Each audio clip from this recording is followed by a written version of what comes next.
بسم اللہ الرحمن الرحیم۔ 3 قسم کی عورتوں پر روزہ رکھنا جائز نہیں۔ ناظرین، یہاں 3 عورتیں کسی بھی حال میں رمضان کے مہینے میں روزہ نہیں رکھ سکتیں۔ اگر ان میں سے کسی عورت نے روزہ رکھ لیا تو یاد رکھیں ایسی عورت کا روزہ کبھی نہیں ہوگا، ایسی عورت کو اللہ کی طرف سے سخت عذاب ہوگا۔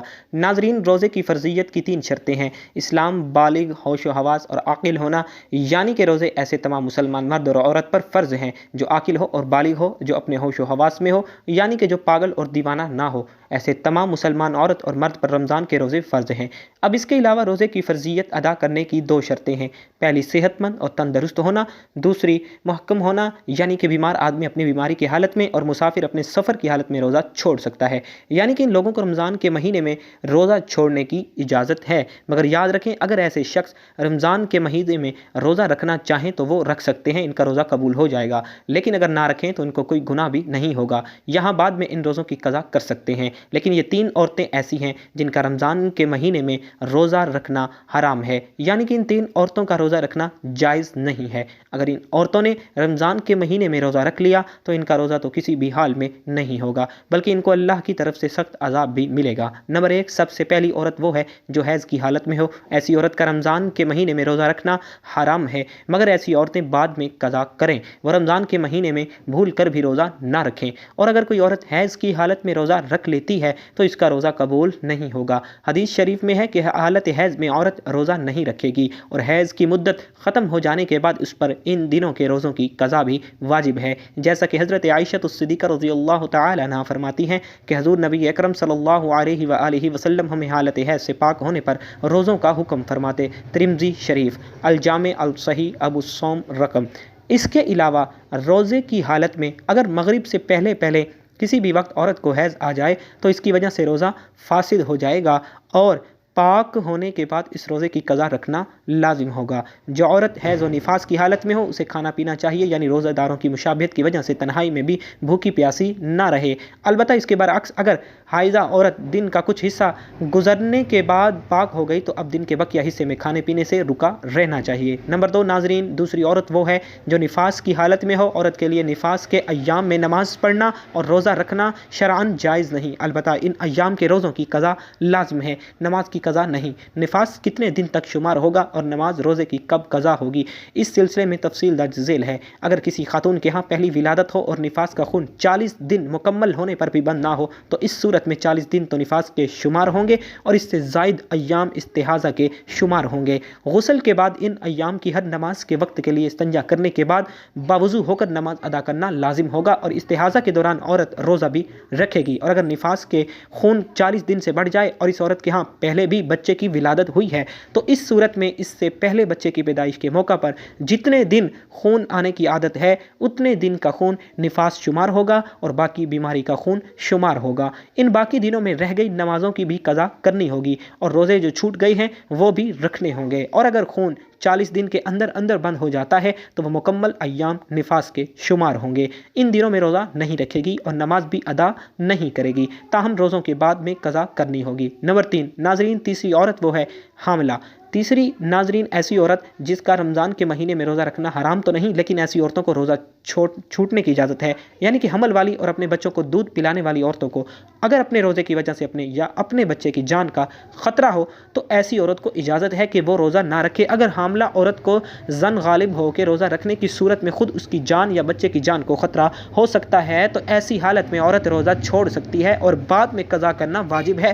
لیکن اگر شوہر مالدار ہے، کوئی دودھ پلانے والی عورت رکھ سکتا ہے تو دودھ پلانے کی وجہ سے ماں کو روزہ چھوڑنا درست نہیں۔ البتہ اگر وہ بچہ ایسا ہے کہ سوائے اپنی ماں کے کسی کا دودھ بھی نہیں پیتا ہے تو ایسے وقت ماں کو روزہ نہ رکھنا درست ہے اور بعد میں قضا کر لے۔ سیدنا انس بن مالک کعب رضی اللہ تعالی عنہ بیان کرتے ہیں کہ نبی کریم صلی اللہ علیہ وآلہ وسلم نے فرمایا، اللہ نے مسافر کو روزہ اور نماز کا نصف معاف کر دیا ہے، اسی طرح حاملہ اور دودھ پلانے والی کو بھی اللہ نے معاف کر دیا ہے۔ سیدنا عبداللہ بن عمر رضی اللہ تعالی عنہ سے حاملہ کے بارے میں پوچھا گیا جسے اپنے بچے کے نقصان کا خطرہ ہے، فرمایا وہ روزہ چھوڑ دے، اس کے بدلے میں ایک مسکین کو 1 مد گندم دے دے، تقریباً نصف کلو گرام، 1 مد تقریباً نصف کلو گرام گندم دے دے۔ السنن الکبریٰ ناظرین اب آپ کو بتاتے ہیں کہ ایسی کون سی عورتیں ہیں جن کا رمضان کے مہینے میں روزہ چھوڑنے کی اجازت ہے۔ نمبر 1، اگر کوئی عورت سفر کی حالت میں ہو یا بیماری کی حالت میں ہو یا پھر اپنے بڑھاپے کی وجہ سے اتنی زیادہ کمزور ہو گئی ہو تو اگر اس نے روزہ رکھ لیا تو اس کی جان جانے کا خطرہ ہو سکتا ہے، تو ایسی عورتوں کے لیے روزہ چھوڑنے کی اجازت ہے۔ مگر ایسی عورت کو چاہیے کہ اگر وہ بعد میں صحت مند اور تندرست ہو جائے تو وہ ان روزوں کی قضا کرے، اور اگر بعد میں وہ پھر دوبارہ صحت مند نہ ہو سکی تو اسے چاہیے کہ وہ ان روزوں کا کفارہ ادا کرے، اور کفارہ یہ ہے کہ ہر ایک روزے کے بدلے میں کسی مسکین کو 2 وقت پیٹ بھر کر کھانا کھلایا جائے۔ نمبر 2، اگر کسی عورت کو روزے کی حالت میں سانپ نے ڈس لیا ہو، اس کی جان جانے کا خطرہ بن گیا ہو، تو ایسی عورتوں کو بھی حکم ہے کہ وہ اپنے اس روزے کو توڑ سکتی ہیں، اس کو کوئی گناہ نہیں ہوگا، لیکن بعد میں جب وہ صحیح ہو جائے تو اس روزے کی قضا کرے۔ نمبر 3، عورت حیض سے پورے 10 دن اور 10 رات میں فارغ ہو گئی، اب اس کو چاہیے کہ وہ اگلے دن کا روزہ رکھ لے، اور اگر کم دنوں میں پاک ہو گئی اور اگر صبح ہونے میں اتنا وقت باقی ہے کہ اس کے پاس نہا دھو کر تھوڑا وقت بچے گا تو اس کو چاہیے کہ وہ روزہ رکھ لے۔ دین اسلام نے دنیا کے ہر خطے میں رہنے والے عاقل، بالغ اور مسلمان مرد اور عورت پر ماہ رمضان کے روزے فرض کیے ہیں۔ قرآن حکیم میں ارشاد ہوتا ہے، رمضان کا مہینہ وہ ہے جس میں قرآن اتارا گیا ہے، جو لوگوں کے لیے ہدایت ہے اور جس میں رہنمائی کرنے والی اور حق و باطل میں امتیاز کرنے والی واضح نشانیاں ہیں، پس تم میں سے جو کوئی اس مہینے کو پالے تو وہ اس کے روزے ضرور رکھے۔ فرض کی عدم ادائیگی قابل تعزیر ہے، لیکن اسلام چونکہ بطور دین سہل عمل ہے اس لیے اس میں جبر نہیں، جیسا کہ قرآن کریم میں ارشاد باری تعالیٰ ہے، دین میں کوئی زبردستی نہیں ہے۔ اس لیے سفر، بیماری اور خواتین کو حالت حمل وغیرہ میں روزہ رکھنے میں رعایت دی گئی ہے۔ بسم اللہ الرحمن الرحیم۔ حضرت سیدہ عائشہ الصدیقہ رضی اللہ تعالیٰ عنہ کے پاس ایک خاتون آئی، کہنے لگی، اماں، ایک اچھے اخلاق والی عورت کے اندر کون کون سی خوبیاں پائی جاتی ہیں؟ حضرت سیدہ عائشہ الصدیقہ رضی اللہ تعالیٰ عنہ نے فرمایا، بیٹی، اچھے اخلاق والی عورت کی 10 نشانیاں ہیں۔ جس عورت کے اندر یہ 10 نشانیاں موجود ہوں سمجھ لینا وہ عورت اچھے اخلاق والی ہے، اور جس عورت میں یہ 10 نشانیاں پائی جاتی ہوں یقین کر لینا وہ عورت اسلام کی مقدس شہزادیاں ہیں۔ حضرت مولانا جلال الدین رومی رحمہ اللہ نے فرمایا، شادی کرنے سے پہلے ایسی عورت کا چناؤ کرو، ایسی عورت کو تلاش کرو جس عورت کے اندر حضرت سیدہ عائشہ الصدیقہ رضی اللہ تعالی عنہا کی بتائی گئی 10 نشانیاں موجود ہوں۔ اس خاتون نے پوچھا، آئے حضرت عائشہ الصدیقہ رضی اللہ تعالی عنہا، وہ 10 نشانیاں کون کون سی ہیں؟ تو حضرت سیدہ عائشہ الصدیقہ رضی اللہ تعالی عنہا نے فرمایا، بیٹی، پہلی نشانی، اچھی عورت جھگڑا کم سے کم کرے گی، اپنے شوہر سے جھگڑا بالکل ہی کم کرے گی، کیونکہ شوہر کے اوپر ہر وقت چڑھائی کرنے والی عورت، شوہر کو پریشان کرنے والی عورت اللہ تعالی کے غضب کو دعوت دیتی ہے۔ ہر وقت چڑھائی کرنے والی عورت، تلخ لہجہ اپنانے والی عورت اللہ تعالیٰ کے غضب کو دعوت دیتی ہے، اور جب اللہ کا قہر ٹوٹتا ہے تو پھر روتی ہے، چلاتی ہے، لاوارث ہو جاتی ہے، اس کے رونے کا پھر اسے کوئی فائدہ نہیں ملتا۔ اس لیے اچھی اور باکمال عورت ہے وہ جو اپنے شوہر کے اوپر چڑھائی نہیں کرتی، اپنے شوہر کو پریشان نہیں کرتی۔ فرمایا نمبر 2، ایسی عورت جو اپنے ہاتھ کو ہر وقت کھولے رکھتی ہے، سخاوت چلاتی ہے اور صدقہ دینے میں دیر نہیں کرتی۔ اچھی عورت ہے وہ جو اپنے ہاتھ کو ہر وقت کھولے رکھتی ہے، دوسری عورتیں آتی ہیں، اپنی ضرورتیں پوری کرتی ہیں، اس کا سخاوت والا ہاتھ دوسری ضرورت مند عورتوں کی مدد کرتا ہے، اور وہ صدقہ دینے میں دیر نہیں کرتی۔ صدقہ بلاؤں کو بالکل ٹال دیتا ہے۔ بنی اسرائیل کی ایک خاتون کپڑے دھو رہی تھی، اس کا ایک بچہ اس کے ساتھ کھیل رہا تھا۔ ایک سائل آیا، بھوکا تھا، کہا، اللہ کے نام پر کچھ دے دو۔ اس عورت کے پاس ایک روٹی تھی، اس نے آدھی روٹی اس سائل کو دے دی، اللہ کے نام پر صدقہ کر دی، سائل وہاں سے چلا گیا۔ تھوڑی دیر بعد ایک بھیڑیا آیا، اس عورت کے بچے کو اٹھا کر دوڑ گیا۔ اب اس عورت کو کپڑے بھول گئے، بھیڑیے کے پیچھے دوڑتی چلی جا رہی ہے۔ میرا بچہ بھیڑیا لے کے جا رہا ہے، اچانک سے آگے ایک شخص نمودار ہوا، اس نے بھیڑیے کو پکڑ کر زمین پر دے مارا، اس کو بچے کو لے کر آیا، اس کی ماں کے ہاتھ میں دے دیا۔ اس عورت نے کہا، تیرا احسان ہے مجھ پر، اے اللہ کے نیک بندے، تو نے مجھ پر اتنا بڑا احسان کیا، میرے بچے کی جان بچائی۔ اس شخص نے کہا، میں بندہ نہیں ہوں، میں فرشتہ ہوں، یہ جو تو نے سائل کو اللہ کے نام پر آدھی روٹی دی ہے، اس آدھی روٹی نے اللہ کے نام پر دیے صدقے نے تیرے بچے کی جان بچا دی ہے۔ تو فرمایا اچھی عورت ہے وہ جو صدقہ دینے میں دیر نہیں کرتی۔ فرمایا نمبر 3،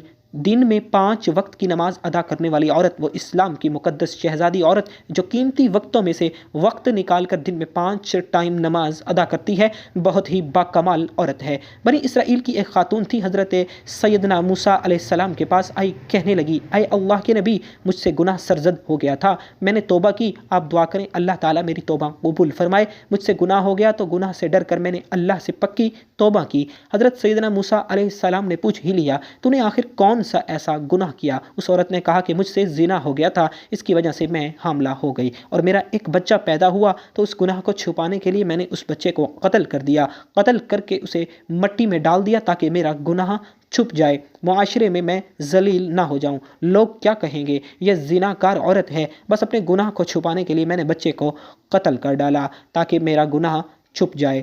حضرت موسیٰ علیہ السلام نے فرمایا، او بدبخت عورت، یہاں سے چلی جا، کہیں ایسا نہ ہو تیرے گناہ کی وجہ سے آسمان سے کوڑے برسیں اور ہم بھی عذاب میں مبتلا نہ ہو جائیں۔ وہ عورت ٹوٹے دل سے روتی ہوئی وہاں سے چلی گئی۔ اتنے میں حضرت جبرائیل علیہ السلام آئے۔ حضرت جبرائیل علیہ السلام نے آ کر کہا، اے اللہ کے نبی، اللہ کہتا ہے، اللہ فرماتا ہے، تو نے توبہ کرنے والی کا دل توڑ دیا۔ اے موسیٰ، کیا تو نے اس سے بھی بدتر گناہ کرنے والا کوئی نہیں پایا؟ حضرت موسیٰ علیہ السلام نے عرض کی، اے جبرائیل، کیا اس سے بھی بڑا کوئی گناہ گار ہوگا؟ حضرت جبرائیل علیہ السلام نے فرمایا، ہاں، جان بوجھ کر نماز چھوڑنے والا شخص اس سے بھی زیادہ گناہ گار ہے، جان بوجھ کر نماز چھوڑنے والی عورت اس سے بھی زیادہ بدکار ہے۔ خدا را، اگر اچھی اسلام کی مقدس شہزادی بننا چاہتی ہو تو پھر نماز کا دامن نہ چھوڑنا، نماز 5 ٹائم ادا کرو۔ فرمایا نمبر 4، دوسری عورتوں کے عیبوں پر نظر ڈالنے کی بجائے اپنے عیبوں پر نظر ڈالنے والی عورت۔ آج کل کی عورتیں اپنے گریبان میں تو جھانک کے دیکھتی نہیں، دوسری عورتوں کے عیب نکالتی رہتی ہیں، اس کے اندر یہ نقص ہے، اس کے اندر یہ نقص ہے، اس کے اندر یہ عیب ہے، فلانا عیب ہے۔ تو ناظرین، اسلام کی شہزادیوں کو یہ زیب نہیں دیتا۔ تم حضرت انسان ہو، اسلام کے مقدس شہزادے شہزادیوں والا کام کیا کرو، وہاں کی بات سن کر یہاں لگانا، یہاں کی سن کر وہاں لگانا، پھر دونوں بھائیوں کو آپس میں لڑانا، پھر دونوں کو آپس میں ایک دوسرے سے جدا کر دینا، کیا یہ تجھے زیب دیتا ہے؟ دوسری عورتوں کے عیبوں کو اچھالنا کیا تجھے زیب دیتا ہے؟ انسان نے کوئل سے پوچھا، اگر تو کالی نہ ہوتی کتنا اچھا ہوتا، تیرے اندر عیب ہے کہ تو کالی ہے۔ پھر انسان نے ایک دن سمندر میں بہتے پانی سے پوچھا، اگر تو کھارا نہ ہوتا کتنا اچھا ہوتا، تیرے اندر بھی عیب یہ ہے کہ تو کھارا ہے۔ پھر انسان نے ایک دن گلاب کو اٹھایا، ہتھیلی پہ رکھا، پوچھنے لگا، اگر تیرے اندر یہ کانٹے نہ ہوتے تو کتنا اچھا ہوتا، تیرے اندر بھی عیب یہ ہے کہ تیرے اندر کانٹے لگے ہوئے ہیں، تیرے اندر بھی عیب ہے۔ تینوں بول اٹھے، اے انسان، اگر تیرے اندر دوسروں کے عیب ڈھونڈنے کی عادت نہ ہوتی تو کتنا اچھا ہوتا۔ آج کل کی عورتیں دوسروں کے عیب ڈھونڈنے کی کوشش کرتی ہیں، لیکن اپنے گریبان میں جھانک کر بالکل بھی نہیں دیکھتی کہ میرے اندر بھی کوئی عیب ہے، میرے اندر بھی کوئی خامیاں ہیں یا نہیں ہیں۔ فرمایا نمبر 6، اچھی عورت دوسرے لوگوں کی لغزشوں کی طرف نظر کبھی بھی نہیں کرے گی۔ نمبر 7، اپنے شوہر کے سامنے شوہر کے ماں باپ کا گلہ نہیں کرے گی، کیونکہ شوہر کے سامنے شوہر کے ماں باپ کا گلہ کرنے والی خاتون بدترین عورت کہلاتی ہے۔ دنیا کی بدقسمت عورت ہے وہ جو شوہر کے دل میں محبت پیدا کرنے کی بجائے نفرت کو پیدا کرتی ہے۔ فرمایا اچھی عورت ہے وہ جو اپنے شوہر کے سامنے شوہر کے ماں باپ کی تعریف بیان کرتی ہے۔ نمبر 8، اچھی عورت ہر وقت شوہر کے سامنے معذرت کرنے کی طلبگار رہتی ہے۔ کوئی اس سے غلط کام ہو جائے جس سے شوہر کی دل آزاری ہو تو فوراً ہی وہ شوہر سے معذرت طلب کرتی ہے۔ وہ عورت جو شوہر کو رخصت کرتے وقت ڈھیروں دعاؤں اور تمناؤں کے ساتھ رخصت کرتی ہے۔